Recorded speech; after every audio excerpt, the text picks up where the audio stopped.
Chris, you're on.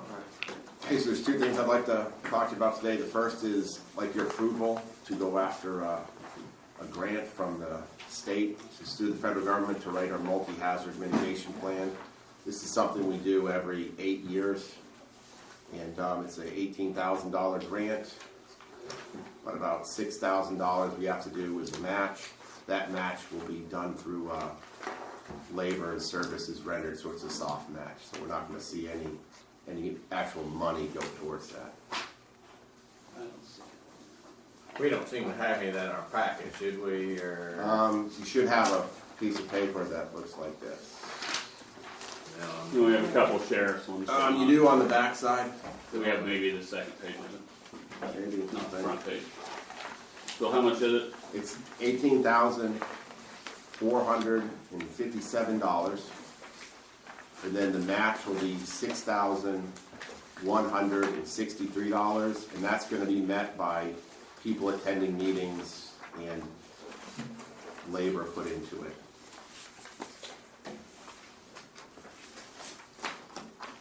And you said we had this 8 years ago? Yes, Every 8 years? yeah. Amy did it 8 years ago, 8 years before the lady before Amy did it.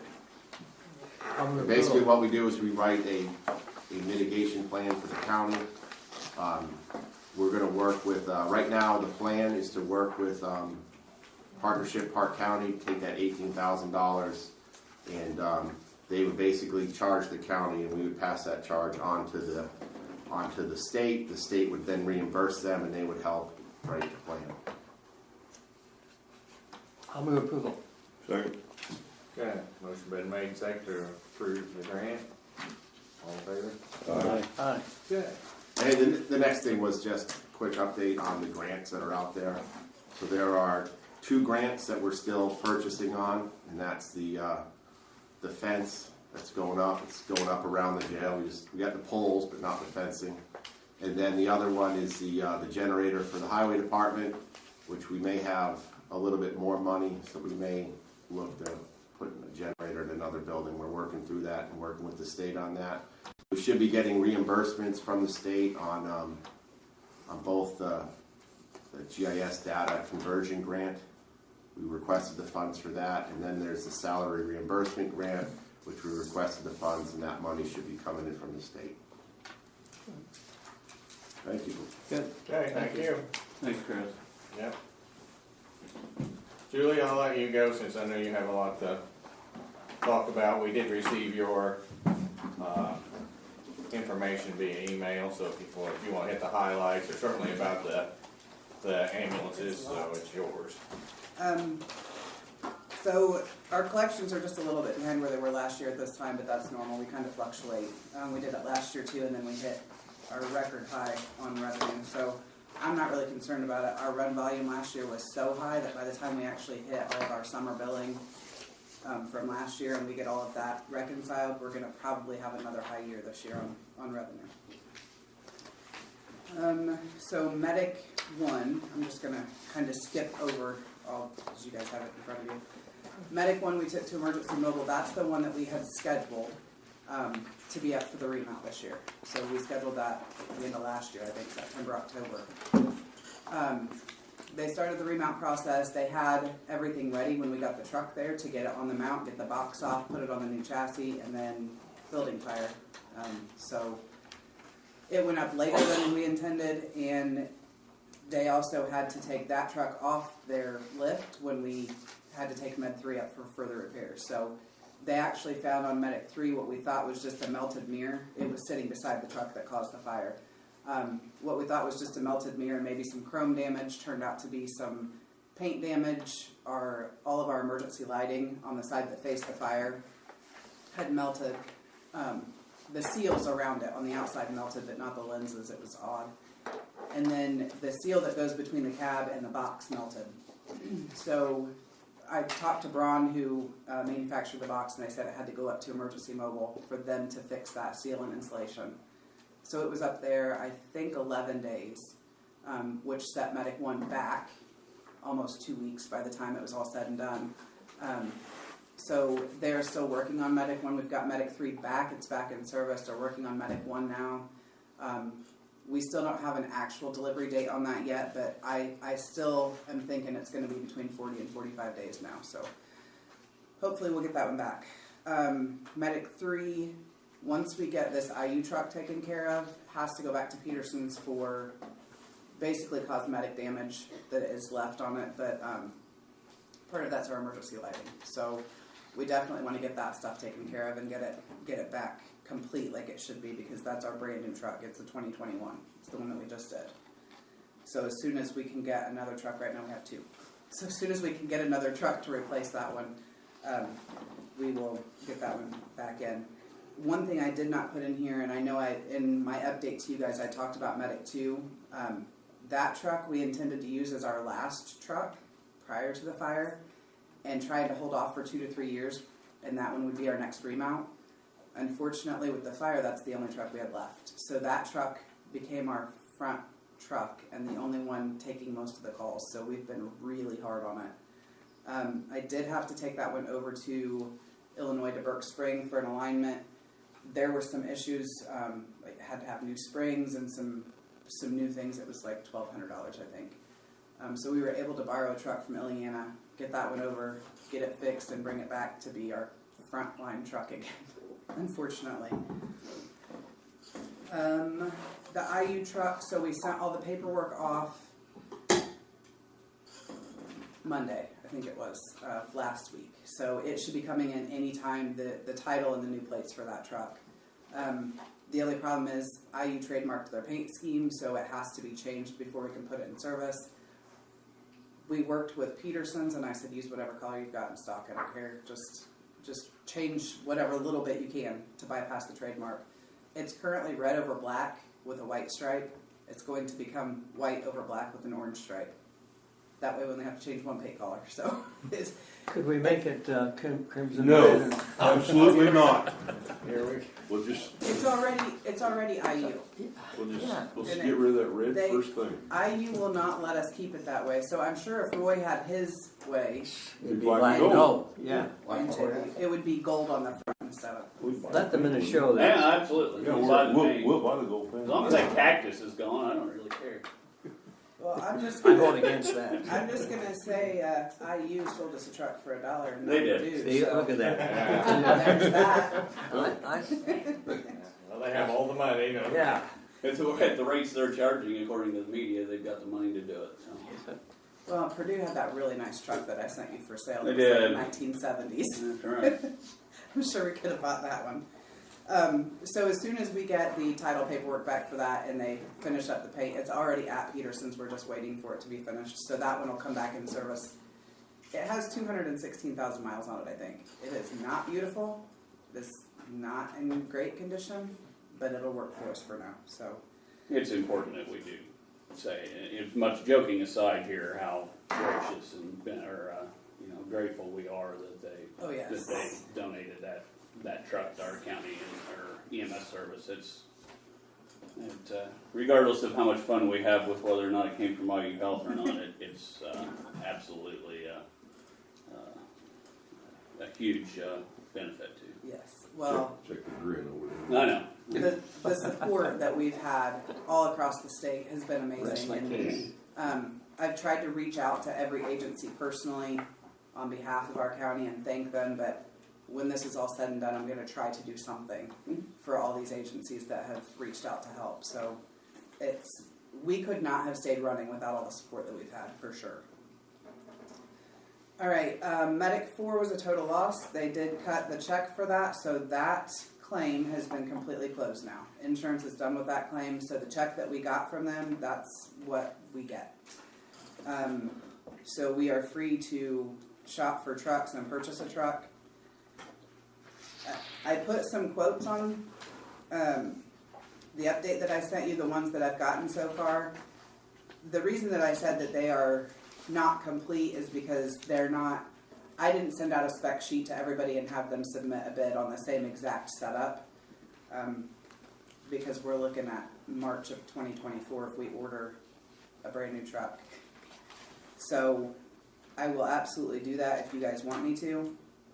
That's the earliest delivery date. So the quotes that I sent you are the ones that are either on the line now, being built and are still available, or they have been ordered and will be completed and delivered, and I put the delivery date on most of them. Quote number 3. I just received word from that dealer this morning that that one has been sold. So that one is not an option. Of course, that's the one that could be delivered in October. So everything else is still an option at this time.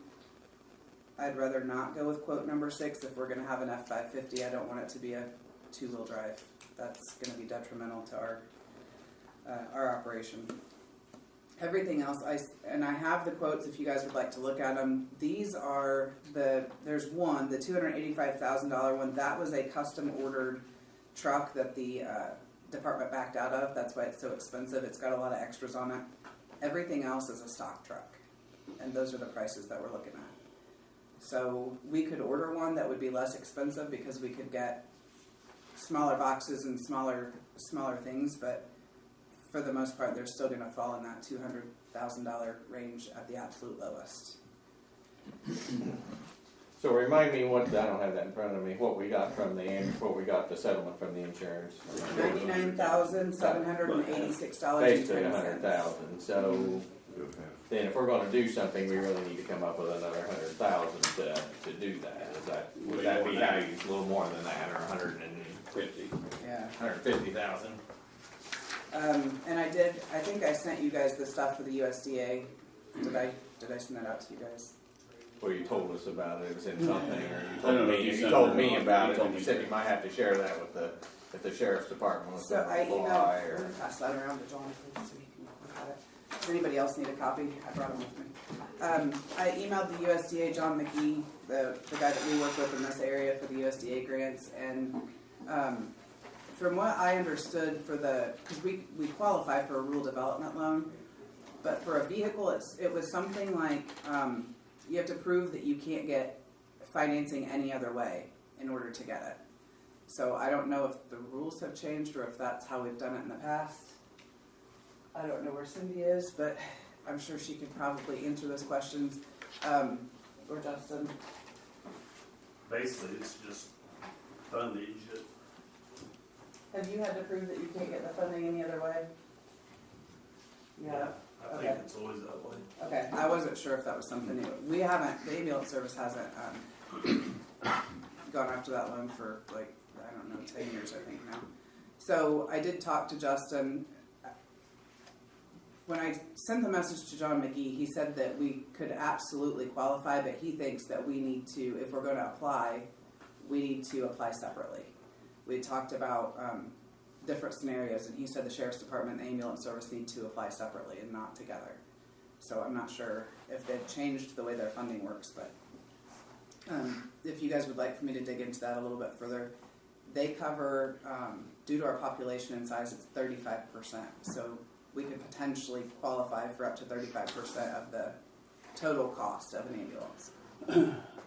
Justin, you've got experience with this. Does it count when you don't have money appropriated for it? I mean, because essentially, we appropriate some money for your vehicles, but not ever enough. I think what you've done a few times in the past, whatever the grant wouldn't pick up, as long as you guys funded that, they were good with it. Now, we couldn't use commissary, that was against their rules, but yeah, they basically pay for a little over a third of the outfitting of the vehicle. As long as you guys always budgeted the rest of it in there, then it's Right. basically you're almost guaranteed to get it, as the way it's been the last however many years. So. Well, I certainly would encourage you to go after it, Julie. I was going to ask you the question out of these quotes. Obviously, number 3 is out, and you have said you're not interested in number 6, right? Which one is your preference? Probably number 2. The only thing, so it's a Braun box, which is what we had. Braun is one of the premier dealers of boxes that actually hold up.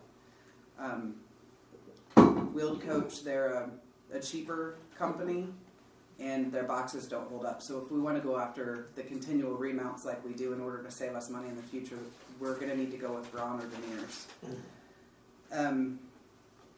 That one's ready. It's sitting in Minnesota right now.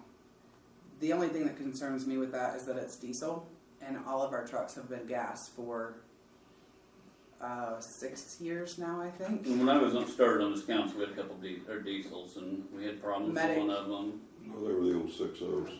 And that I don't know that they have any problems now, but, No. because they went to the 6.7, but Well, The 6.0 it's is a not. problem. It's not a concern for me to own a diesel. It's a concern that we're going to have a gas hose going into a diesel ambulance at 2:00 in the morning when the crews are exhausted and they come in to fill up. The Medic 3, I think, when we remounted that one, I think that would it was Medic 4. Medic 4 was our last diesel. 3's always been gas, so it's been several years. That's a concern. I'm not saying that they always mark them. But I just know that a gas nozzle fits in a diesel tank and not the opposite way around, so it makes me nervous. I will say this IU truck is a diesel as well, so hopefully we'll get people's mind in the game with that. So will we be able to trade in the IU truck? I mean, what is your plan if we get going on this? I mean, are you going to then trade in the IU truck, or? I think we probably would sell the IU truck. If Or we just trade it, we sell won't it, get or- nearly as much because it was a fleet truck, and it was towards the end of its. It's definitely at the end of its life. So I think we would be better off to sell it to a company that maybe wants to put the work and the money into remounting the box because the chassis is not worth anything. I think we would get the most bang for our buck doing it that way. If we try to trade it in, they'll give us $1,500 for it. Okay, well, there's no need to do that then. Yeah, that's just standard. you can get that for junk Well, for yeah, probably. I mean, I was just asking. Yeah, you may want to just keep it as a backup for a while or whatever. I just curious if you thought there was much value at all, but not. There is, No. and I think if we sell it due to the box, we probably could do decent on it. The last time I looked, I think it was around 15 to 20,000. Maybe was the worth of it. The thing is, right now, I tried before I brought this stuff to you guys about a brand new truck. I tried looking at the option of potentially purchasing a chassis and finding a junk chassis that had a nice box on it that we could remount, and they don't exist right now.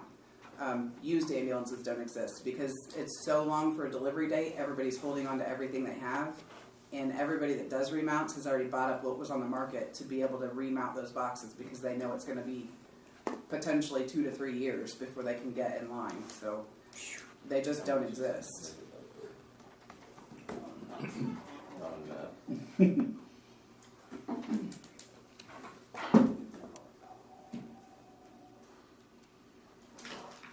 We'll come up with Do you suppose that maybe well, let me ask Julie this and then I'll go.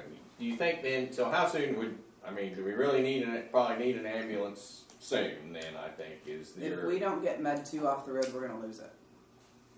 Okay. It's not going to be good on Med 2. We've got Medic 3 right now, and that's going to hold us up, but going into the Bridge Festival with one good truck and one running now but might not be, and the IU truck that's probably the same, that makes me And nervous. we're going into the busy season of the year. where Busy all the season runs starts in are May and for us, everything else. So into April, beginning of May. We gotta come up with some cash. Yep.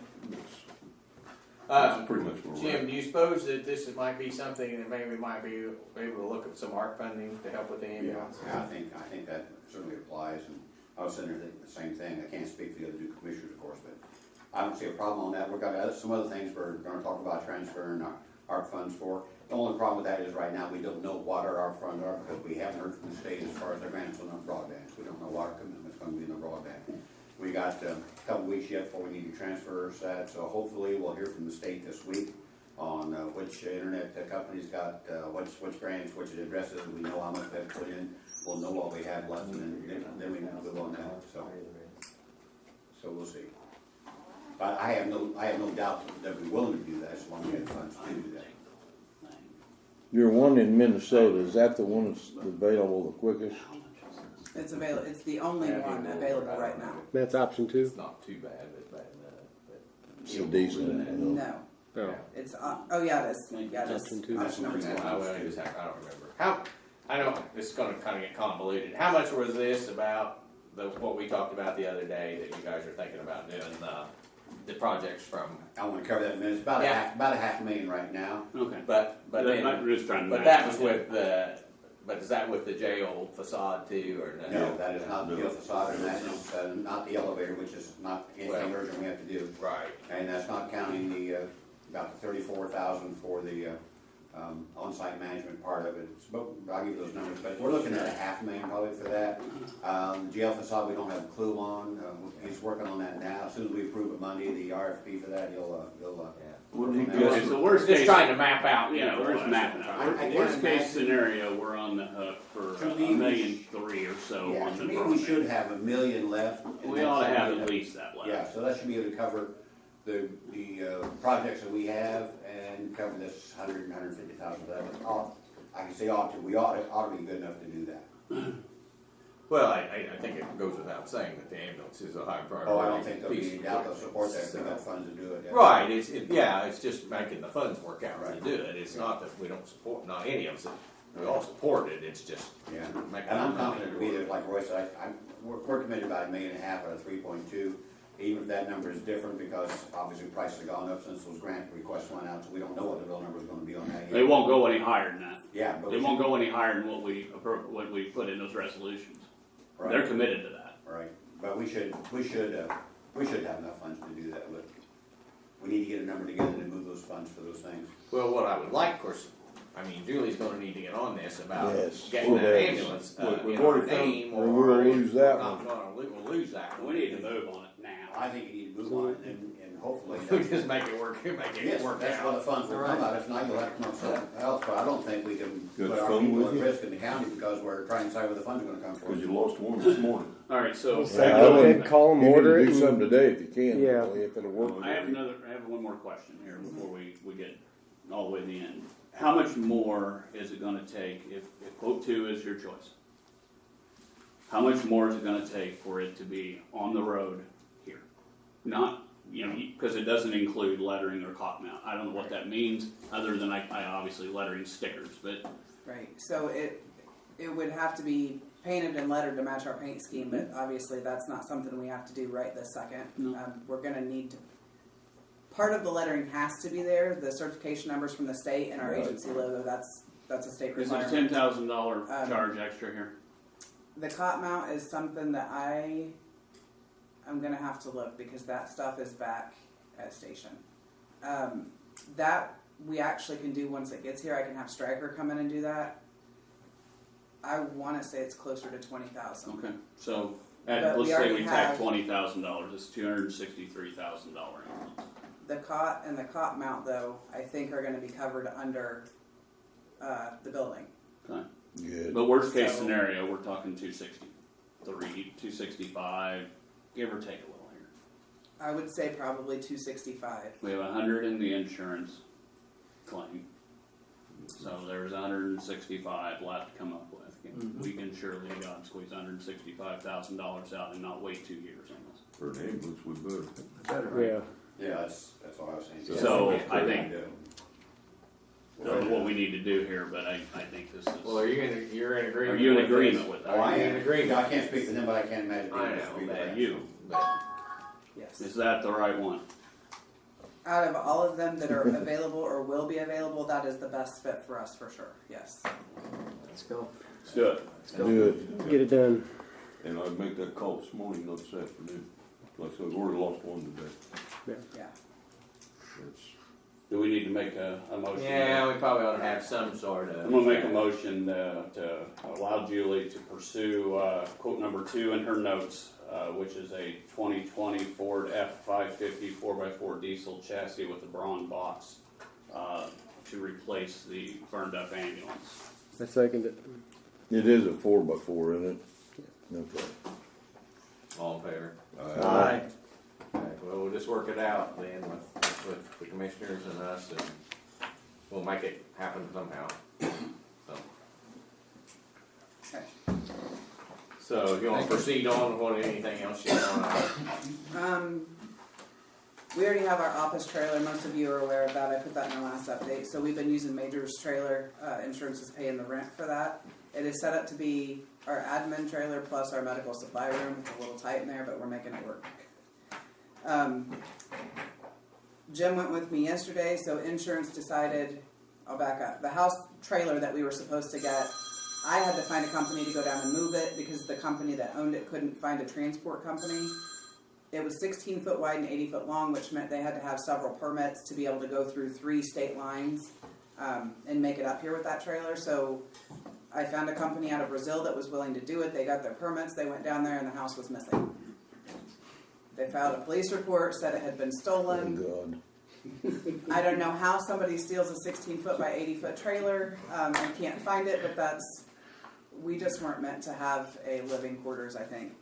So, because the transport company can only operate between certain hours on their permits, and their permits expired 30 minutes before sunset that day, they didn't have time to hook up to a trailer anyway, so they went ahead and came back. I got a call, it was like 6:30 or 7 o'clock that night, that they had located the trailer and they wanted me to send the transporters back. Well, the transporters gave them a big finger and said, we're not working with you anymore. We just paid all this money and did all this, and then drove down there, stayed in a hotel to hook up to it, and you couldn't provide, so we're done. I tried to find another transporter, and they're booked out through like May, and most of them are not willing to work with You might know 3 state on your lines. behalf, just so you know, because they need to know this too. It's not like they just went on their own and showed up down there to get it. You would confirm with that lady that day that it was yes. there, it was ready to go, it was all the wheels were ready to move. And Yeah, the transporter actually asked me to check with them and make sure that they had it off the blocks, it had had its inspection, everything was ready for them to hook up that night so that they could leave first thing the next morning. And when I talked to the lady, she confirmed the trailer was there, it was off the blocks, they'd done their inspection, everything was ready to go. So obviously she had not actually confirmed that the trailer was even where it was supposed to be, and it hadn't been there for several months, I guess. So anyway, that was no longer an option. We tried really hard because we thought that was going to be the best option for us. Insurance decided to go ahead and purchase 2 new travel trailers. So insurance is paying 100% for both of those travel trailers. They have 2 queen beds apiece with living quarters in the middle. We are going to put those at the ambulance service. The town of Rockville has already agreed to allow us to hook sewage to their line. They worked with the contractor for that, so that's actually being dug today. Randy, where are you? They are digging sewage from where our trailer is now, the office trailer, out to the road, out to that main hookup. So they're going to have it taped off and everything, but just so your drivers know. Well, we're not working Must be nice. late. It's our Good Friday. I forgot, yeah. So it's probably the best day for them to do it then. Yeah. Anyway, they are going to hook, so they're going to have, our electrician will be there today and he'll do the power hookup. The water's already ran, but the plumber's going to come and run the line from the building to the actual campers when they come. We're picking one up Friday and the other one probably Tuesday. So all of our crews by Tuesday evening will be moved back to station, centrally located and operating as normal, like we should be. When we are done with the trailers, we have 2 options. The county has 2 options. Insurance will just take them and they'll be gone since they paid for them. Or they will offer them back to the county at a salvage price because they consider them salvage at that point for pennies on the dollar what they paid for them. So, and then the county can sell them or do whatever they want. That's probably 7 to 9 months down the road. So that's something to think about. We're fully restocked on medical supplies, medications. Insurance did pay for all of that. I'm still working on the inventory, so that's the only part of the claim that hasn't really been finalized. It's massive. At first, they told me we only had $250,000 in coverage, and we ate that up with just the supplies that are inside of the ambulance with the equipment. And then I found out it's actually covered under a balloon policy. We've got $12,500,000 in contents coverage, so we're fine, and they will cover everything at 100%. I had a mini heart attack for a little bit. The interior, they've got it about 80% complete with the demo work. They've got everything in the living quarters, the classroom, and the upstairs.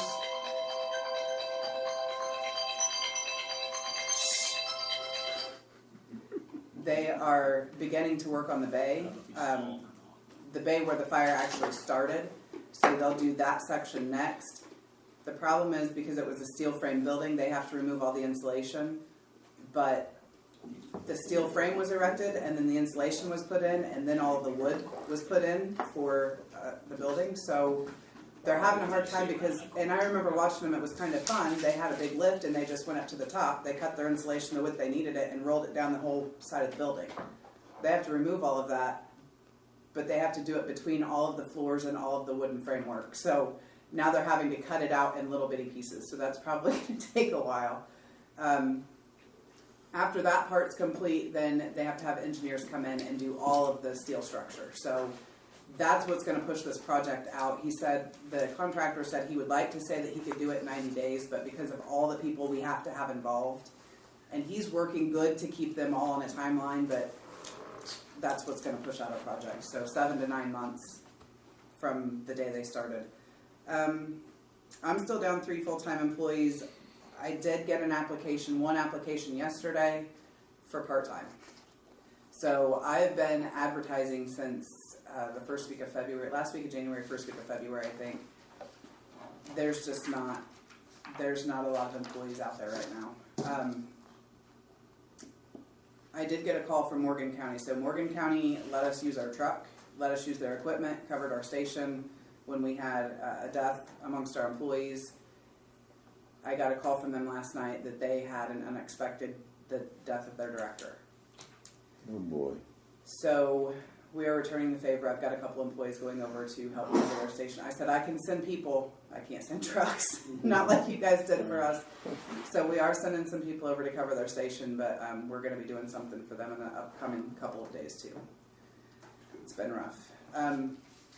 The big recap that I sent you guys, I know it's a lot.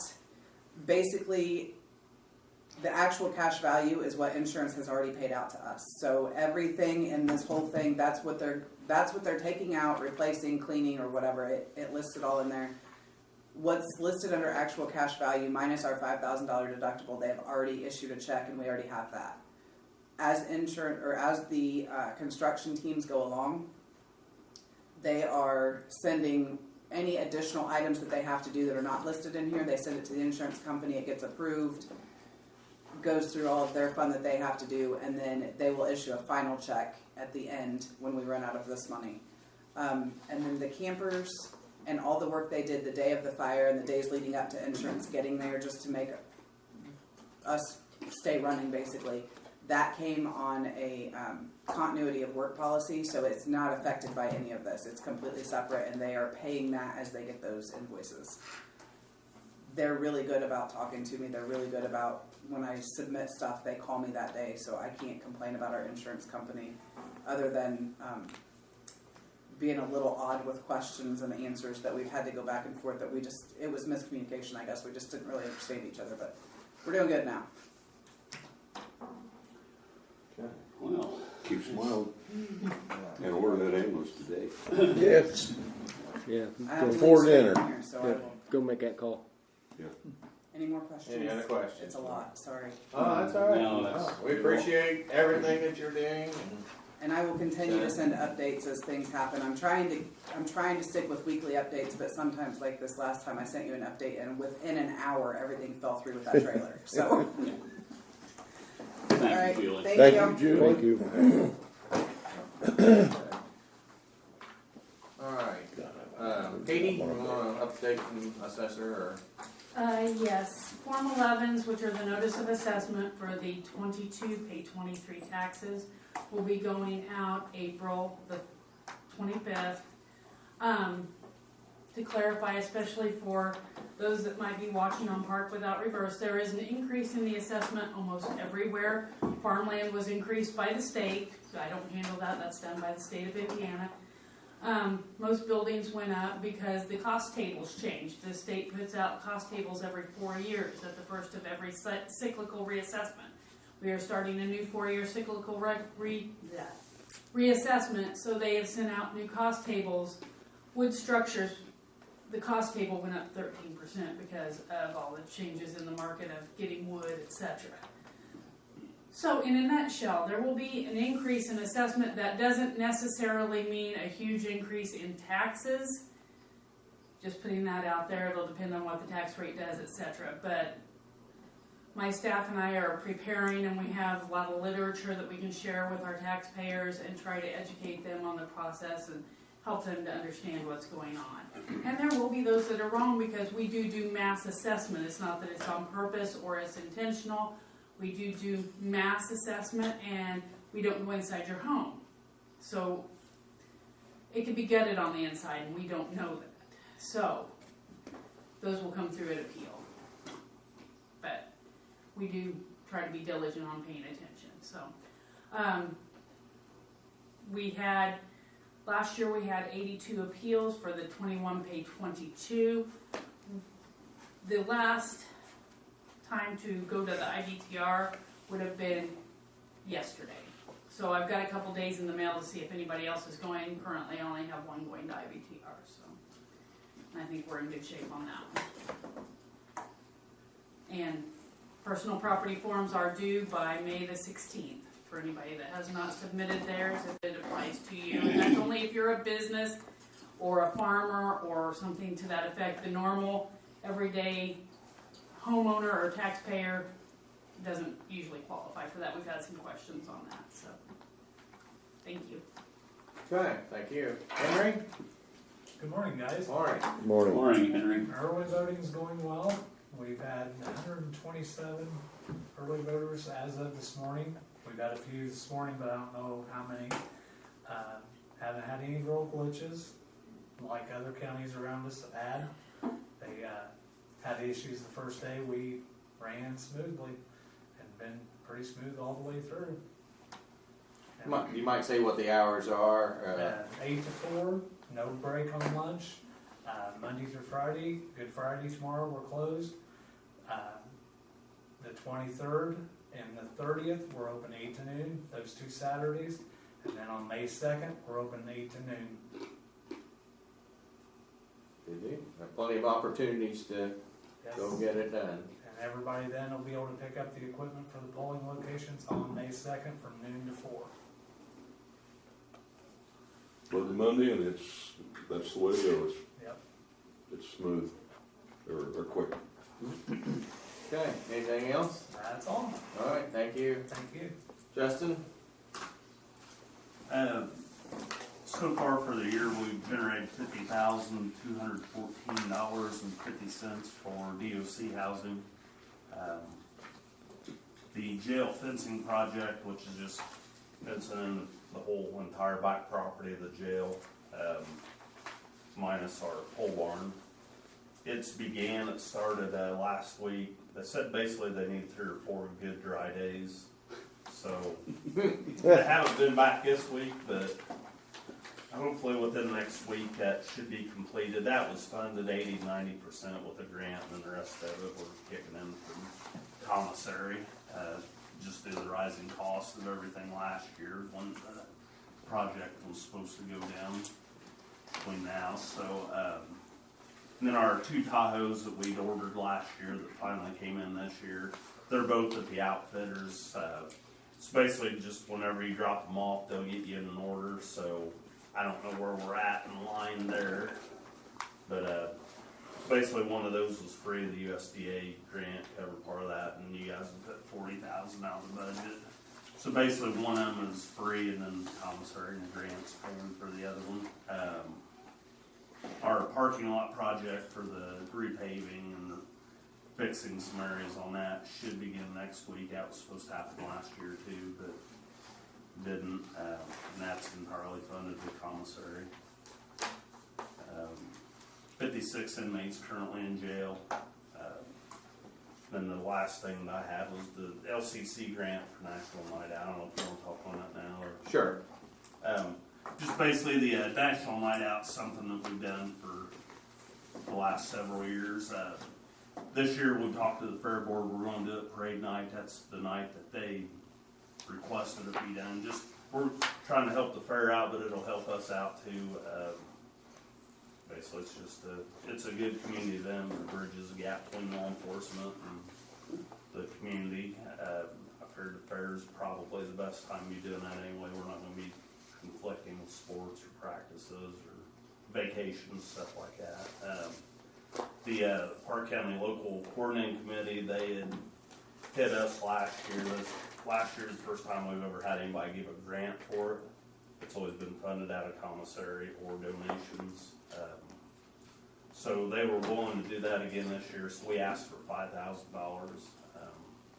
We do have some grant money left from last year, and we've got, donation money. And we've had some people donate this year, and we'll probably use some commissary money to pick up the slack, but we won't provide food or drinks this year. We'll require pay by one septic and buy it from one of the vendors out there. So that's what that grant request is for. Okay. Thank you. We ought to We need a probably, motion to probably approve. ought to approve the grant. Motion to approve the LCC grant for National Night Out, $5,000. Second. Motion been made and seconded to approve the grant application. All in favor? Aye. Thank you. Thank you. Okay. You guys wanna stretch or anything first before I start? No, thanks for offering. Take a Why don't you break. come on up and stay a while? I brought my book too. Not that I'm going to be checking here or anything. Yeah. Well, before I get started, a couple of outside things. See, Josh has returned to the auditor's office, and I think we'll be in good hands. We have training. The commissioners have consulted with the auditor. We have hired Harris Software to come do training and payroll and what other things may be needed in the office as well. 2 days of training, and total cost for that's going to be about $3,200, right where we thought it would probably be. It's $150 an hour for the training, 2 7-hour days. But then they come from north of Fort Wayne, so we got to pay for mileage and hotels and meals, that kind of stuff goes on with it too. So the person who was in that before when we talked to about having the training done, because that's one of the commitments the commissioners made to everybody, to all the employees, was to get the payroll thing fixed so we know that the paychecks are correct. I explained to her that in the past the commissioners have done training for emergency management people. We've done training for highway department people, and basically we ask a commitment of time, so much years for the amount of training that we pay for. This was not the case with this, and I made that very plain to that employee that I was asking nothing like that, because this has to be fixed, bleeding has to stop, it's got to be corrected. So only thing I said, I'm not even asking for a promise that you would do it, let alone a contract, but is it your intent that you would be here till the end of the year? She thought about that. She was comfortable with that. That was her intent, to stay to the end of the year, with the understanding she may leave after the first year when she got her degree, started her own business. Long story short, she decided not to continue with that job. Too much pressure, I think, from everybody's payroll being as it was, unsure as it was. So that opened an opportunity for Josh to come back, and Josh has agreed to do the training as well, and Laura's on board with the training as well. So that will commence the 21st and 22nd. So we'll get that training done and get on the way. On the back side of that, so that should stop the bleeding. Everything should be corrected. We should be going forward correctly, so no one has to worry about their paychecks being incorrect, their deductions being taken, but nothing being paid for what they're being deducted for. That should all be, that's our goal, that's our hope, that all be cured. And then Bruce is working on an RFP then for to do the audit of what we need to do to make the employees whole. Either they paid too much, they've been paid too little, they have accounts that should have had money going into them that weren't, whether it's their 457s, whether it's independent voluntary insurances. We don't know what we're going to find. So that's going to be a long and expensive process to get that done, but it has to be done. So that's where we are with that. I also want to thank Laura and Michelle on this one. Michelle had to deal with me. I had a number wrong. Those two trailers that we purchased were $32,450 a piece, and so we needed a check for $62,990. And when I sent her the message, instead of 62, I put 32, which was cost of the individual trailer. So I had a $32,990, and she didn't know what the heck I was talking about. So here was, she can't read my mind, I don't know.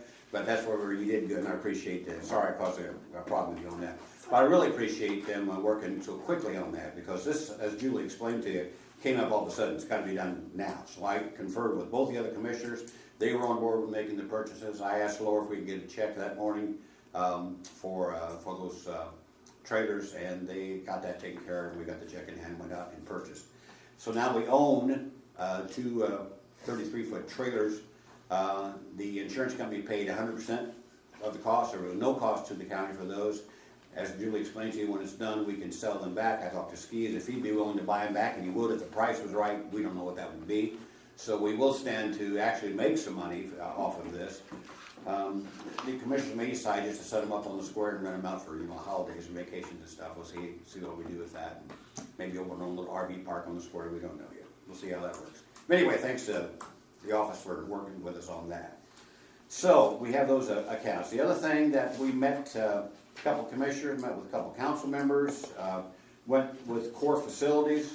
If you recall, we hired Core Facilities to do some RFPs and then go over those and consolidate those for 4 projects. The 4 projects being the enunciation, fire enunciator in the courthouse. There is no working, functioning fire warning system in the courthouse. It will be now. It's going to be hardwired now.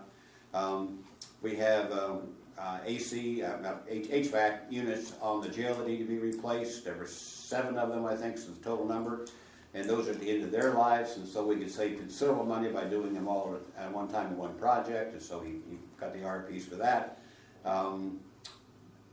The other was a boiler and hot water systems in the jail that were actually very bad shape, needed to be done. Brought numbers for those projects, and then a project for the replacement of the guts, basically, of the elevator, because it's old, back in the 60s. But none of us felt compelled to do anything to the elevator yet because it's functioning just fine. So it's an antique, but it's working, and you can't get parts for that old processor board anymore. But we're not going to move on that at this time, I don't think. I'm speaking for me, not the other 2 commissioners, but I doubt that they would want to move on that either unless it was necessary. So the total cost for those other 4 projects, the fire enunciator, the boiler, the hot water heater, the water heater, and You got jail plumbing too. The plumbing, the toilets, remember the toilets? oh, that's what it was. Yes, the flush valves. And that basically pays for itself. So that whole cost is going to be about $400,000, $413,000. I think we'll add it up. I think I added that up actually, and tell you exactly what those 4 projects were going to cost. $418,629 if we take those bids that we talked about on the meeting that we had, and I suspect we will. So about $420,000 or so to do those. So then to have the agreement we made with Core Facilities and Matt Steckley, when we did this, then that if we hired him to be the site manager, and as Roy mentioned, I remember one of the meetings long ago, that we save a lot of money by having somebody on site and somebody making those calls, or somebody making sure they're doing what needs to be done. So I had him work up a option for us, a proposal for us on him being on location for each of those projects, which we can do simultaneously, which is a good thing to get them done, and to replace. So this is his being on site, setting up with the contractors after we accept the proposals, getting on the dates, getting on site, getting it going, the flush valve, and these are all not to exceed. So the flush valve cost for him being the site manager on this, oversight management, be $6,000. The jail furnaces were $8,000. The boilers were $8,000, and the courthouse enunciation system, which is really going to be a complicated process. It's all going to be hardwired now.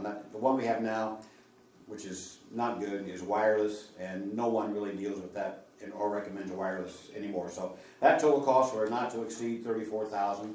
So we will I'll propose that then to the commissioners, and if we accept that, then that would be the added cost to that 418, so 420. So we're looking about a project of about 450, probably closer to 475 or 5 by the time it's all done. But those projects would all be done then, and I think that's where we would be happy. So what we talked about was we can transfer funds from the ARP funds, the American Rescue Plan funds. By the end of this month, we can transfer those to the general fund to pay for those projects, and use that as a lost revenue, which we certainly had lost revenue during the COVID years. So I'm sure that's what we would do. We'll figure out what that costs. We can transfer those funds then to the general fund to do those. Then we have to look at the jail siding, and that's been an issue going on in jail for a long time. So we approved Steckley again to go ahead and do the RFPs on that. That cost, like the others did, $12,000. So we do the RFPs on the replacing the siding on the jail. And, we don't know what that will cost, so that we won't know what we'll do with that. We'll have to get an estimate from him by the end of the month to make sure we transfer enough funds to do that as well. So that's where we are with that stuff. Before you go on, as you're well aware, they discussed at the AIC meeting a week ago Tuesday about you can take up to $10 million in revenue replacement without proving it. Right. We received $3.28 million in this ARP money. Right. Is there a valid reason why a single dollar that would not be moved out?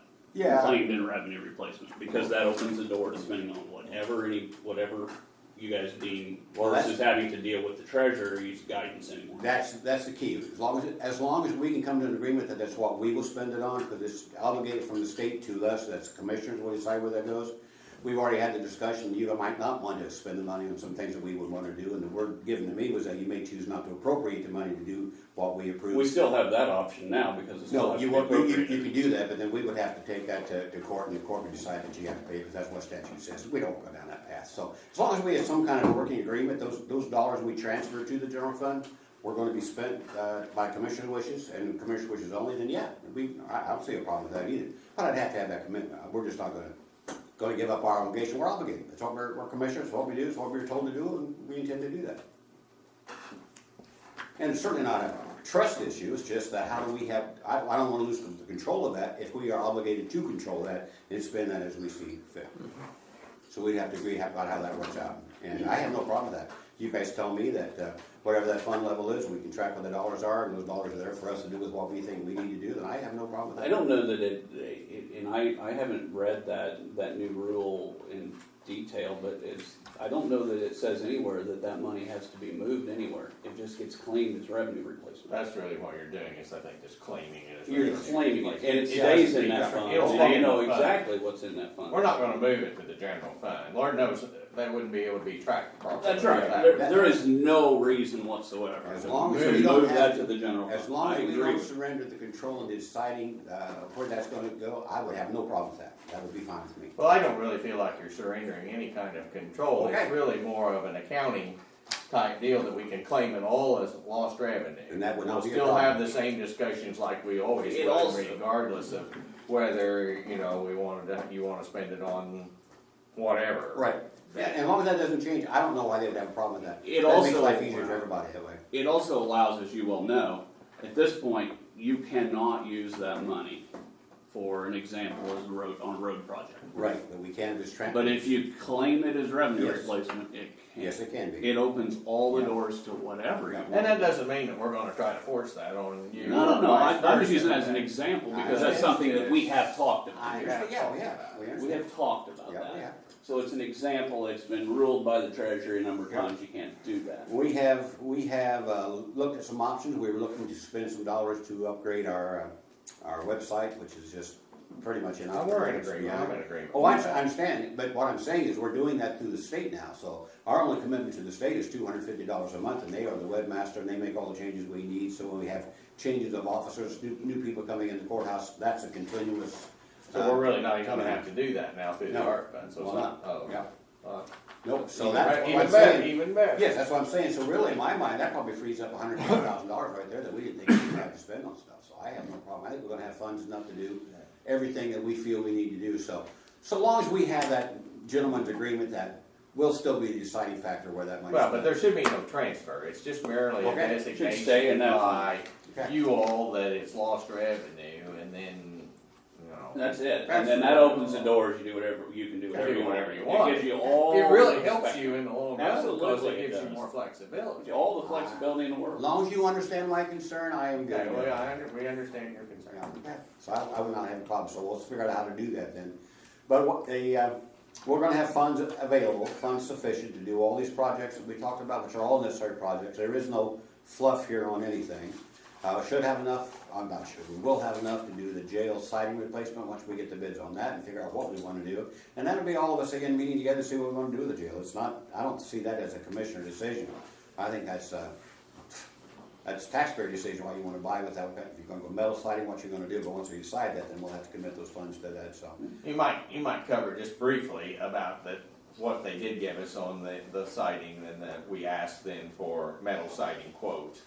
and that what the problems are, that the stucco is falling apart and it's deteriorating and that sort of thing. If you know how stucco is, it's typically on a block wall. It's going to have furrowing strips. Then it's going to have this expanded metal attached to that, which is like metal with holes punched in it, kind of like chicken wire, only much closer than chicken wire. And then they stucco over that. And I have not seen it, but Justin certainly has, and it's coming off the walls. We don't know at this point what really is behind it. If it's good furrowing and the furrowing strips are still good, we could attach metal to that. We don't know, and we won't know until we get the bids back from Matt Steckley. If we have to remove all that old stucco, or if we can put it on over the old stucco, we just don't know those things because that's not what any of us do. So we don't know yet. But he's looking into all of that, and we'll get back. Right. Now he is, having him do that for us is a considerable savings. He talked to the engineering company that would do renderings for that and would do some RFPs for that kind of a thing. And he said they would charge $78,000 just for the RFPs, and he'll do it for 12. So we're doing fine with that. So It's just siding it's putting them out of the siding. it's not rocket science, I guess. That is correct. Yeah. That is correct. So we should be able to do it. We don't need all the engineering drawings. We just need to know what we need to do to attach it where it needs to be attached. And I suspect it'll come back that all of it needs to be brought off. I can't imagine this covering it up, but who knows? We'll see. I don't do that either, so I don't know. I'm just guessing. I can't imagine coming it up and letting it start falling off. It's only about a quarter of an inch thick, they said, right, Justin? Yeah. That stuff, and it just is crumbling, I guess. Water's getting in places where it shouldn't, and then, so, okay. Okay, I think that's all I That's got. about it. See, I wasn't too long. Thanks. You weren't too long. I didn't even get a drink. I was okay. Okay. So I'm guessing then that you guys are okay. Well, I guess we funded too, I guess, through the art stuff. But those numbers for the not to exceed 34,000 to site manage all those projects, and then 12,000 in for the next RFP on the jail project. Money well spent. We are. Okay. All projects that need to be accomplished. All right, take care. All right, thank you. Thank you. Randy?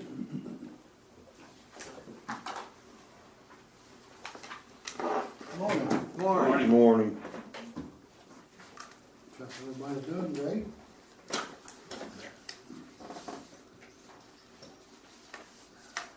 I've got three bridges that has considerably large log jams in them.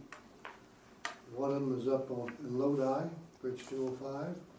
The other one is on Carpenter Road, Bridge 234. And the other one is down there by Arrow Stalkers on Pipeline Road. I forget the bridge number of that one. We've had Clayton Moore do the one on Carpenter Road twice before, and Lodi done it once before. So I contacted him, got a quote on the removal of all three locations, and it was $35,350. I think his other two before were 27, 28, so I went up too much, and then another bridge too. So you went with the knuckle boom and pull them out, or I think a skid steer, or a skid steer. skid loader? Mhm. Yeah, and pulls them. Does he take them clear out then, or? Yeah, he do they- takes them and gets rid of it. Oh, takes them clear out of the creek. Matter of fact, he uses some of them for pallets or something like that. But they come clear out. Yeah, they come clear out, and not left on site. So do you need something from us to be able to fund that, or is that? Yes, I don't have any money. I had that feeling. Yeah, I need some I money. had that feeling. Well, I just was saying, ask me, he's got money in ARC. I can take care of He's that. got money in ARC, he's gonna do that, so he can ask him for that. Yeah. You see this, how it's He's gonna gonna go be now. worrying about whether or not we're gonna take it. Yeah, you got it now. All of a sudden, I'm your best friend now. Yeah, and I'm gonna ship all these people to you. Okay, well, 35,000 out, or that whole out of Hume Bridge. I'll take it out of Cambridge. Is that where you think you want it from? I'll look at it. Okay. So we'll probably have to do an additional to do that. We'll have to do an additional for that one. We don't have enough. We'll have enough to transfer around, I think, to cover that, but that's Yeah. okay. We can do that one, I think. I just need something. No, let me Well, review tell him it. to go I'll ahead and- get back with you. Okay. I think you got the okay to go. Yeah, Yeah. everybody all right with that? Yes. Everybody all right Well, with you that? take the bridge out if you don't. Yeah, you're gonna lose. They gotta do it. Yeah, There's you're no- gonna lose these just- bridges, Just it's a- get it paid for. So, yeah, that's fine. We'll figure it out. And, Mark Davis come to me the other day, they're, wanting to replace that, I call it a bridge, it's a culvert really, a large culvert. They're in Rosedale, right there by Shopmeyer's, a one-lane structure. Wanting to replace it with, it's all concrete, I'm sure, isn't it? 36 wide, but 36 feet, 10 inches wide, out to out. And of that, 8 foot of it is a pedestrian walkway. It'll be on the east side, and the road will be in the same place, naturally. The cost for that, the estimate was $221,521.26. And I think you said you had around 80,000, 80 to 90,000 for that, so. What street's this bridge on? Main Street, Well, yeah, that makes sense. on North Main. Rockville Road and Main Street. Mhm. Right there in front of the lumberyard. Is there anything wrong with the culvert now? One lane.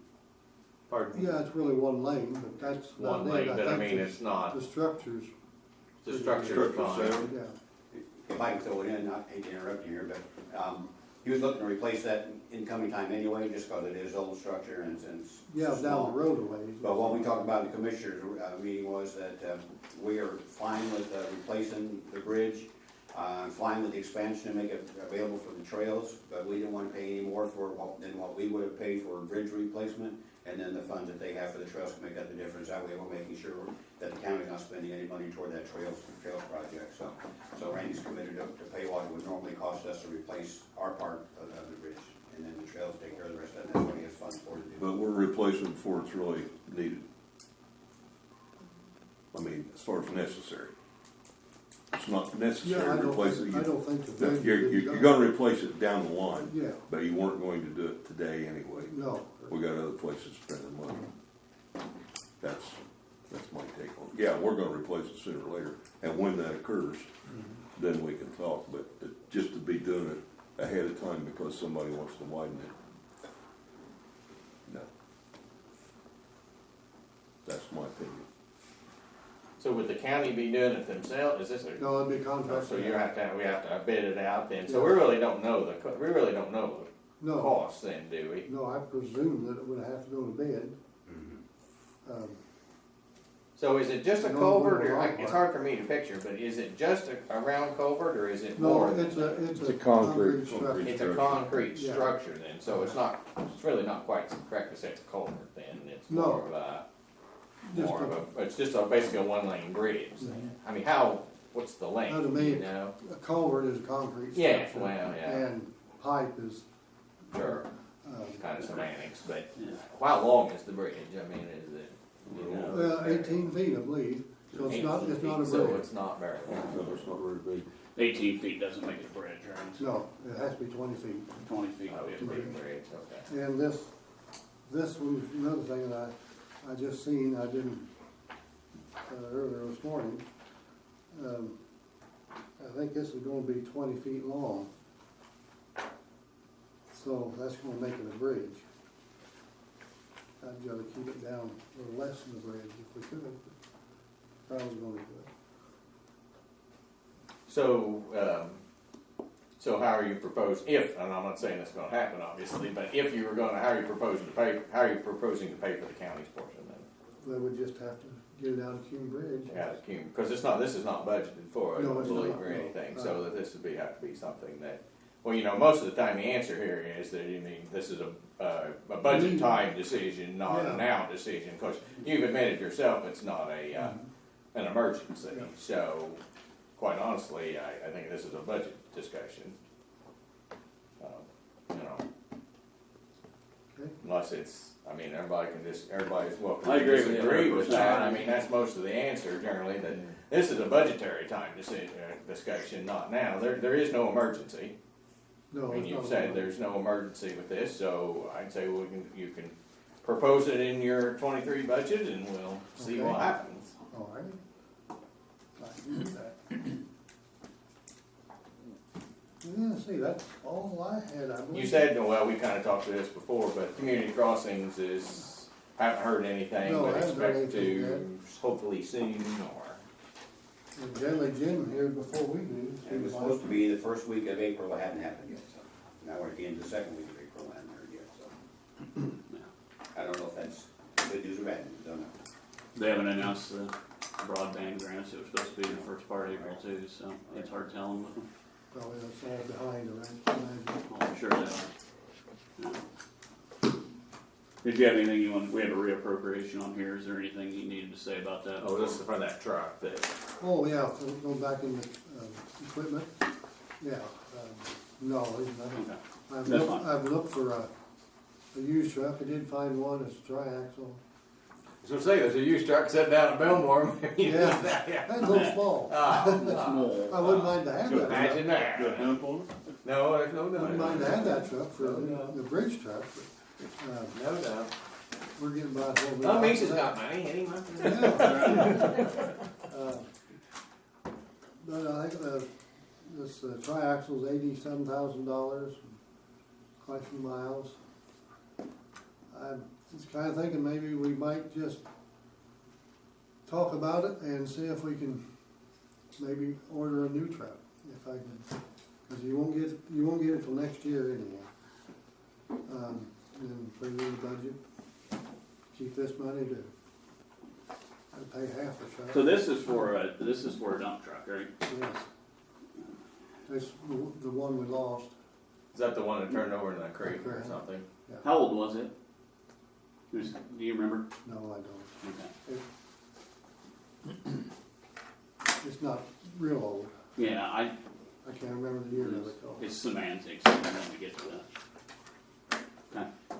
If you get a chance to drive through the garage lot, you might look, they had really been working, they've cleaned that up, they got a lot of scrap out of there, it is looking good. It is. Looking good. So I kinda got lost there for a second, sorry. So if we do the truck business, if you were to order, you're not gonna get it for, how long did you say? I'm sorry, I kinda Not missed till that. next year, and probably gonna be mid next year, cause our new one we got ordered won't be until late this year or early next year. So the one that we're supposed to get now, Yeah, late in the year or even after that, I mean, it'd almost be, I hate doing this, but Order it now and pay for I it know, later. and I don't like, we don't do that here. No, I But, didn't.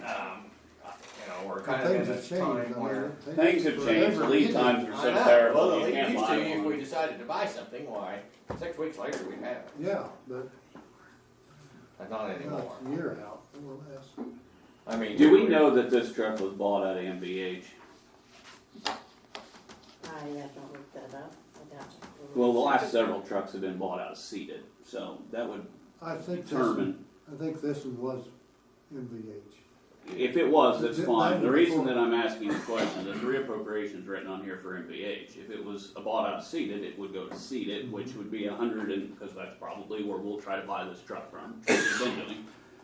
That $100 and some thousand would go into seated, which is, $104,000 more dollars than we think we have, which helps this whole conversation, right? When you're talking about a $200,000 truck.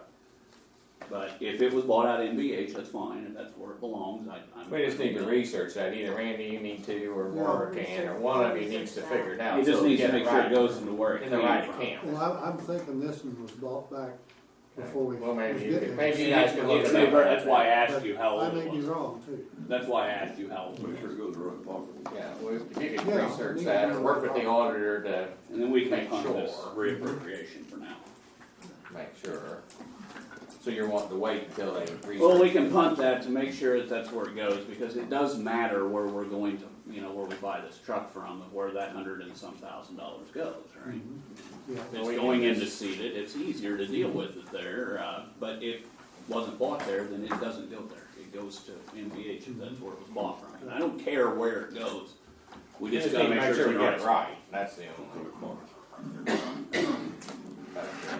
I think we probably also tell him to go ahead and get one ordered. It's. Do you wanna go ahead and order a truck, please? Sure. Put it in the budget. We'll I can prob- spend any money you don't have, that is not a problem.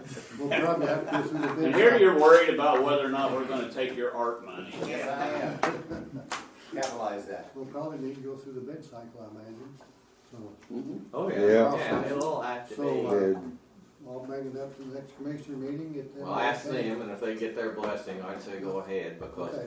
I mean, if we wait around, We'll Yeah. I mean, always, Lord knows when you get a truck. we'll always approve that, that's always up to you guys, that's the money stuff, that's, you guys say it's okay, Joe, we're gonna do what you want, that's not a problem, so, yeah, so you're counting on that. Last couple I'm sure been they'll- Volvos, Huh? last couple been Volvos, getting along evidently. are you getting service? Yes, That's the better than important part. Kenworth. Might be something to think about. I talked to a commissioner from Fountain County the other night. They've got 20 pickups in their fleet, and they just lease them from Enterprise now. They pay $90,000 for 20 pickup trucks. They're not really buying anything anymore. I don't know about dump trucks, but I'm talking about pickup trucks to use. So something to think about. Maybe a lot of people move the lease that way too, not just the big equipment that we Not got. like our road grader. Yeah, he said $90,000 for 20 vehicles. He said they couldn't beat that. They couldn't even talk about it. Not buying for that. Okay, anything else, Randy? No, that'll do me, for me. If you Thank guys you. say something for me. Okay, thank you very much. Thank you guys, have a good, Yeah, hopefully we'll hear something from Community Crossing yeah, I do too. sooner rather than later. But, okay, Dan, did you have anything you wanted to say, or? I didn't have anything, no, just learning. Oh, okay. Mr. Davis, did you want to say anything, or? If I could just have a couple minutes, like Sure. this, I haven't been to the meeting Help here, yourself. just to Probably watching. give, okay, That's what we can hear. just want to introduce myself. Some people I know, I'm Larry, but others I haven't met, and give you a quick overview of what we are working to do. We did get the next level trails grant, which is $5 million. And we're the overall project is about $6.5 million, which we're basically trying to keep as much of that local with local contractors as well in building the trail. Excuse me, which will go from the county line up to the depot in Rockville. I guess the one thing I wanted to say about the bridge was we were looking to do that, and we felt that if we were going to be doing the work and investing, we approached Randy and Jim and said, while we're doing this, it may be good. I feel like the county could probably save some money as well, do it at the same time. And I just asked because we could have maybe tried to do that this summer, but if not, then we won't, and we can wait and see how it works out in the budget cycle as far as. Right, well, we have a process and we really need, unless, our problem, pretty much, if it's not an emergency, we don't bust into the budget all the time. And I totally understand, and I just raised the question and. Sure, well, there's brought it nothing up, wrong and with so- bringing the information, and we appreciate you doing that, and Randy, I'm sure will, through his budget, can submit, and we'll go from there. Right. Best I can tell you. Okay, no, and that's fine, and I understood it, and didn't know if we were even gonna be able to try to do it this summer or next summer. The project's gonna be, it's over a 4-year period, anyways. And then besides that, I didn't know if any of you had any questions about the project or anything. I'd be more than happy to answer. No? All right. Seeing none, thank you. Thank you very much. Okay. Justin, there's nobody out in the hall, is there? We'll move on. We do have the minutes. Did kind of take a minute to glance over them. I think they're all right, as far as we can tell. If you want more time, you can have more time. If you think they're okay, well, we'll leave it. If you want to think they're all right. I think so. I do appreciate getting them ahead of time if we can, but I've tried to read through them and I think they're fine. Motion approved. Second. Motion been made, second, approve the minutes, all in favor? Aye. So the additionals.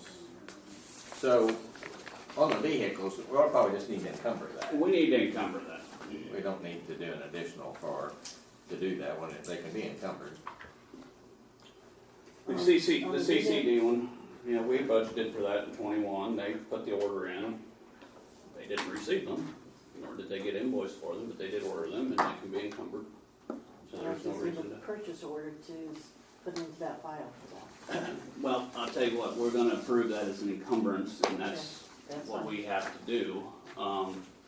You have your order you put in for those vehicles back whenever it was, because we appropriated that in the fall of 2020 in the budget, so you can provide that there, right?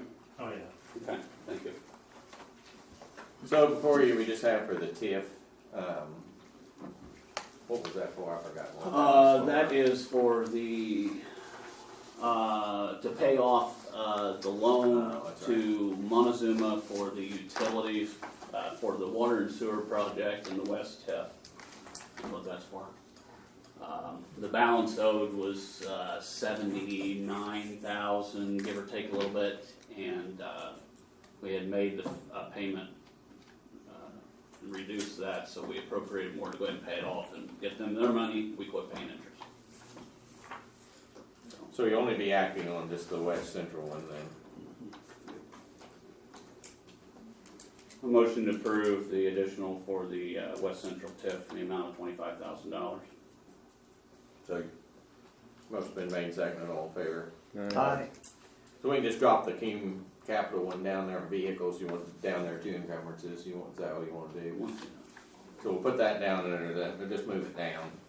When we get down there too, we'll act on that down there, so it won't take long. No transfers, they're gonna look into, as Roy said, we'll look into, make sure that it does come out of motor vehicle, MVH.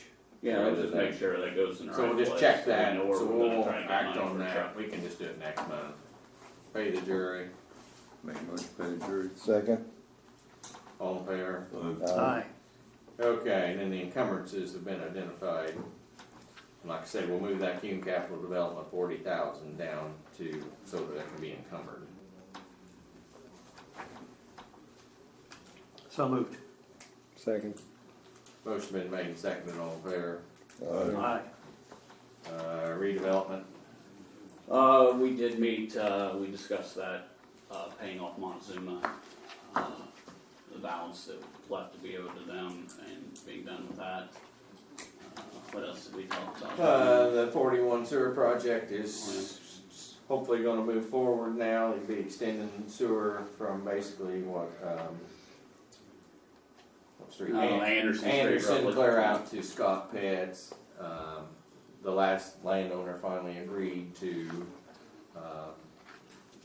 allow it to go through, and so the town was hoping to get started on bidding soon, I believe. Yes, that's the understanding. I think that were the major things, I remember. Planning and zoning, We met with no new business before us, for me. courthouse security does not meet. Solid waste Did not meet. does not meet. New business.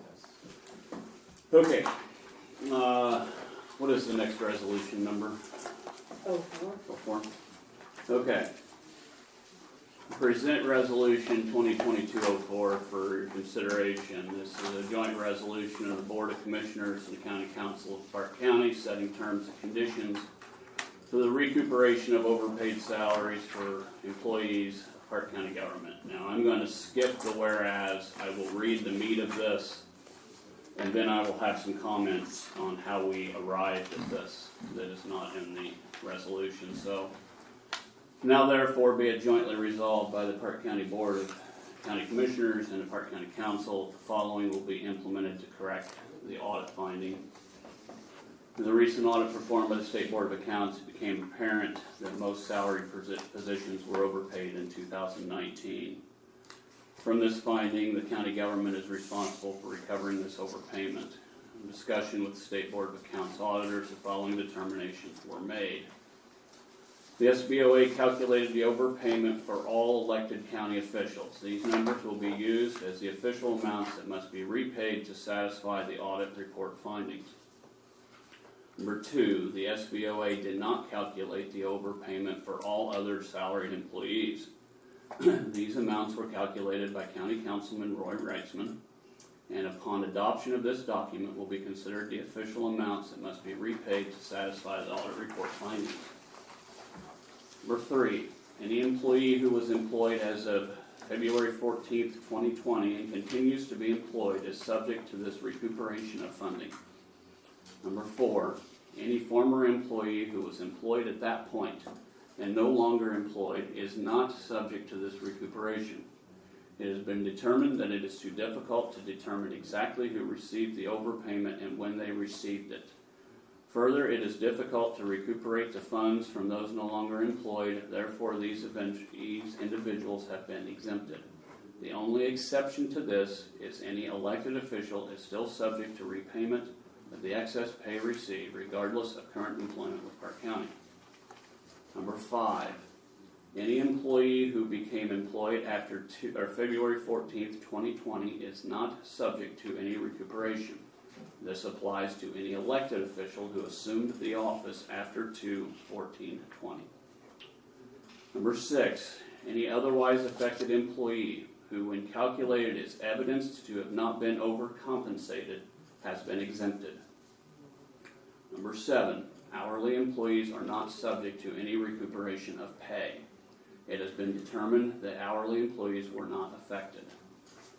Number 8, employees will have the amount due withheld from their regular pay on July 18th, 2022. The auditor will deduct the amount listed per applicable employee on that pay. Number 9, elected officials who are no longer employed by Parke County will be required to reimburse the county for the amount of overpayment by check. This payment must be made by the end of 2022.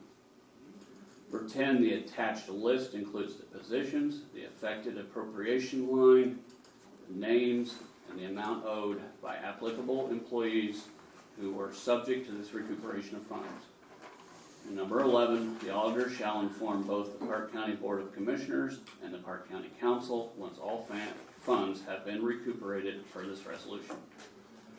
Parke County has been assured by the auditors with the State Board of Accounts that this will sufficiently address the findings of the audit as presented in the reclosing meeting on March 16th, 2022 for the year of 2020. So, there's the meat of the resolution. Some things that are important in this that need to be discussed for those present and those watching. My calculations were done initially as follows. I pulled the salary adopted for 2020. Next, pulled the carryover encumbrance for each salary line. Next, pulled a transaction history for each salary line. Next, added the salary and encumbrance up to get a total. Next, documented the salary amounts as paid via transaction history for each pay in 2020 and the first one in 21. This would determine whether the line was overpaid based on the amount encumbered and the amount of salary available. If the sum of the 27 pays was higher than the sum of the salary and encumbrance, that amount was determined to be the overpayment. For lines with multiple people paid from that line, initially I determined to divide the shortfall by the number of employees paid from that line to be applied to the applicable employees. That method works, but for the lines that multiple people are paid from or there was a vacancy, it will not work correctly. Number 2, upon review of my calculations in the above method, there were some situations that did not calculate. For instance, the jailer line was not negative due to being short employees during the year. The dispatcher line in the sheriff budget was significantly lower than the dispatcher line in 911. Therefore, I performed another set of calculations. Since the Board of Accounts determined that the overpayment actually occurred in 2019, I pulled the salary ordinance value for each payroll line. I took that value, divided it by 26 pays, then 10 days per pay period to get a daily value. This value was generally lower, but close to the first set of calculations. The variance is due to the fact that I used the 2020 salary in the first set of calculations and 2019 in the second set. The reason this came along this method came along is because the way that the Board of Accounts wrote the audit finding and reported it is that these individuals, these positions were overpaid one day. So this got to that calculation and verified with them that they were accurate. It also removed the errors of positions not being filled during some point of the year. I will implant the value the Board of Accounts came up with for elected officials, as the resolution states, if that proves to be a different number than what I got, which they are within pennies here and there. If on my first calculation I get a situation where an employee is 0, then I will use that number. An example, the highway superintendent worked out correctly in calculation 1, and I cannot prove that he was overpaid. The auditor's stipend for the council and commissioner meetings are the same way. The dispatcher supervisor stipend for being the dispatcher supervisor also worked out right. There are some others besides those. The sheriff is an example. The one elected official that came out correctly. The determination of affected employees. I pulled the $100 for 2020, which would be the 2019 salary list, to determine who was employed then in some way, shape, or form. Number 2, requested the current employee list to check to see if that same individual was employed currently and what position that employee holds. Number 3, any employee who is still on the list is now considered affected. Number 4, no hourly employees were affected, no EMS employees are affected. I checked the salaried positions at the EMS and they all came out correctly. Considerations when putting all this together. I did all I could to err in favor of the employee. If my calculation was higher, I used the second one.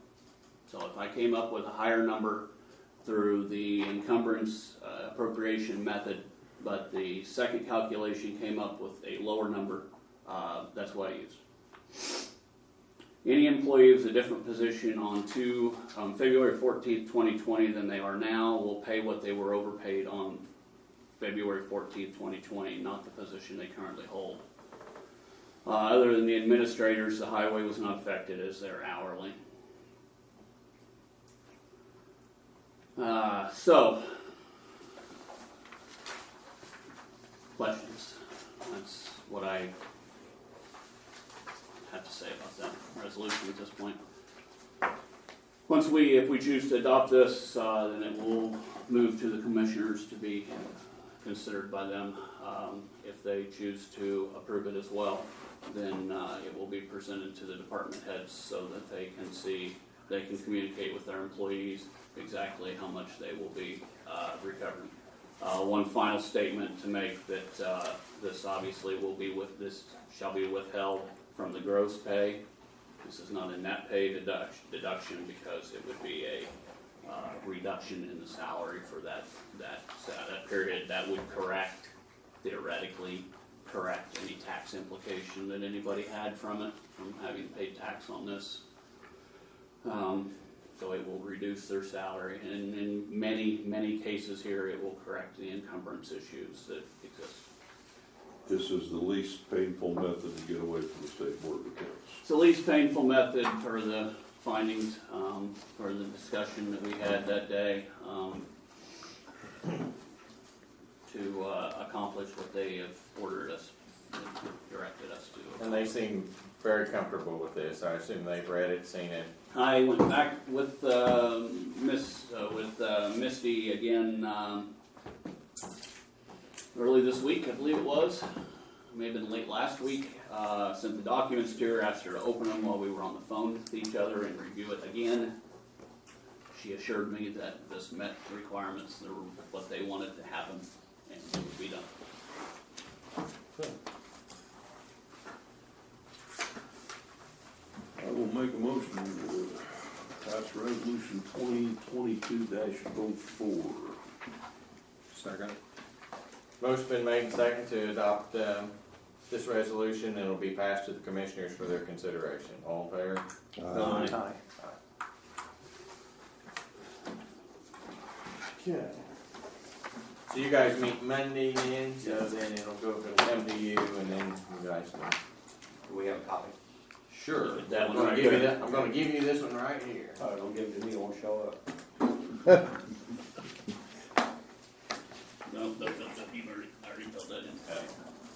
sign Oh, it. thank you.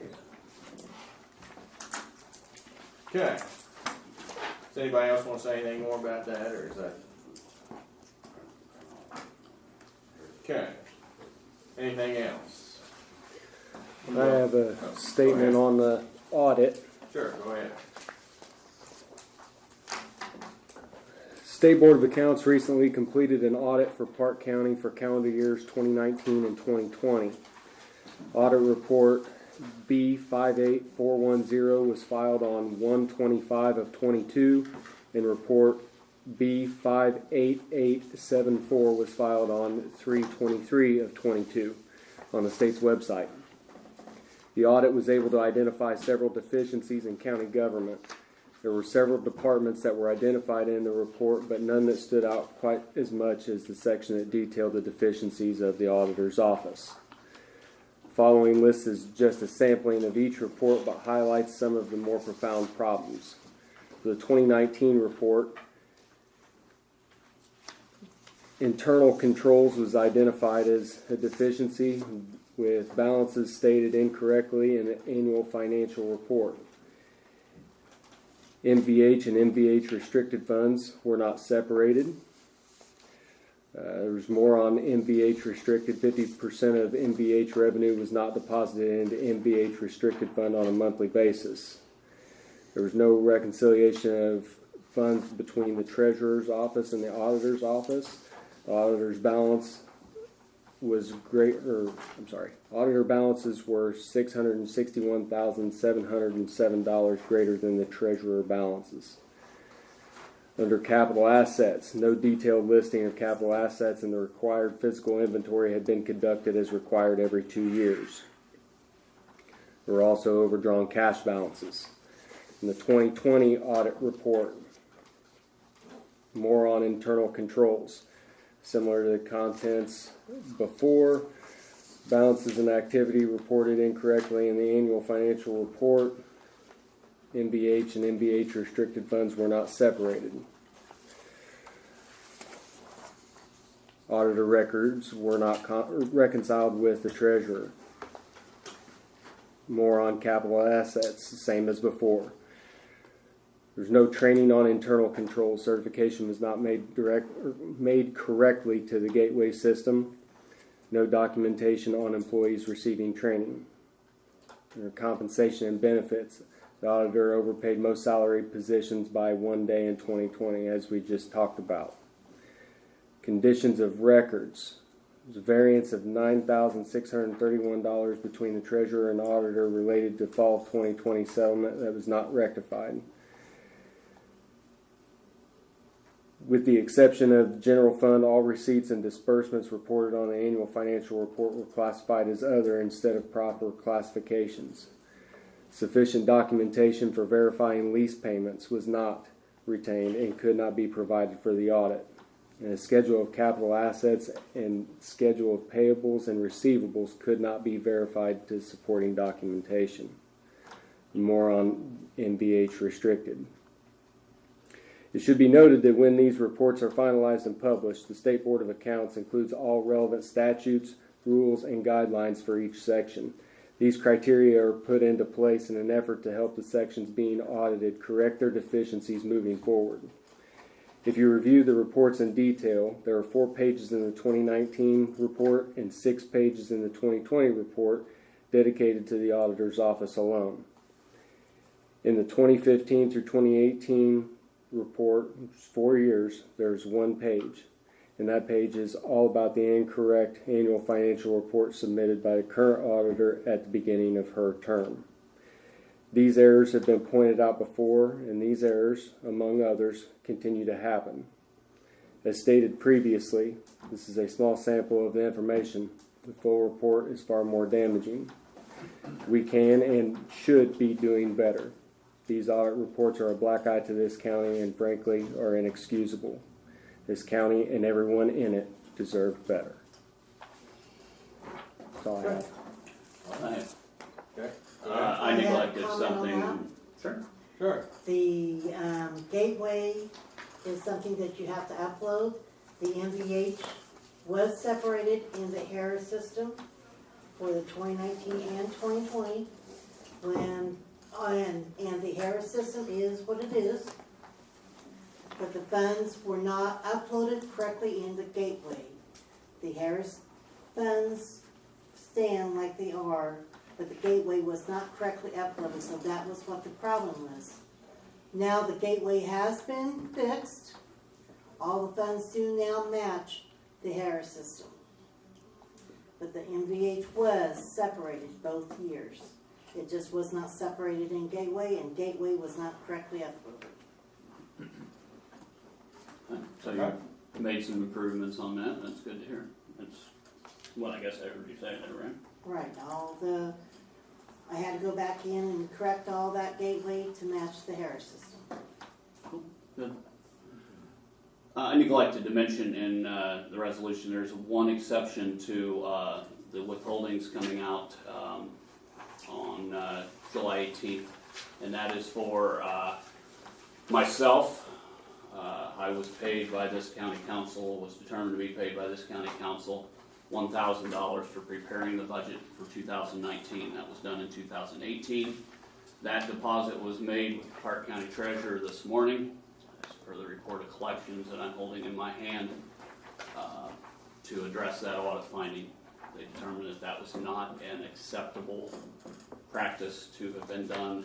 It has not happened since, but that was a finding in that report on the section of compensation and benefits, and it is important that everybody in this room and on video knows that it'd take forever to withhold that $1,000 from me on payroll deductions, so I paid it as a straight up payment to have that dealt with, and the taxpayer would get their dollars back as quickly as possible. So. And that's as much or more on us. I mean, we wanted you to be compensated, and they didn't like that, and so that's on us that we did that, and so it didn't work out. So Lord knows as much work as you do, why you should be probably compensated a lot more. But that's not how they see it. So if we're going to accept part of their findings, we accept them all, and so we have to pay it back. Yep. So. Pay it back. So. Okay. What's that? I don't get it. Well, I go back to my superintendent days, and I just they take exception. So The funny part is you can hire somebody outside to do it, but you just can't hire someone in the council to do it. Right. Or the, I got one question on the emergency preparedness grant. Is that still, we still supplementing that salary with that? Correct. Chris O'Brien, Is it which one are you talking about? the other one? Emergency preparedness for the health department. Yeah. I think that's being used for salary. Correct. I have a problem with that. Now, first of all, it wasn't appropriate. That's the first problem with it. Second of all, I think that's just a supplemental salary. I don't think we're getting it. And I want to get into names or anything. Right. Just check it out for me before the next meeting, will you? just make sure there's an appropriation. If there's no appropriation, it should not be paid. But I think we're just, like somebody's, That's Fund 9117. anyway, that's it. Just check it out. There's nobody here to answer, so I don't want to bring it up too much, but I would like an answer next month. I'll be more than glad to check out that fund and Just see if there's an appropriation. Because I think we're overpaying there, but that's just my opinion. Well, just let me know. Okay, anything else? Seeing none? Motion adjourned. Second.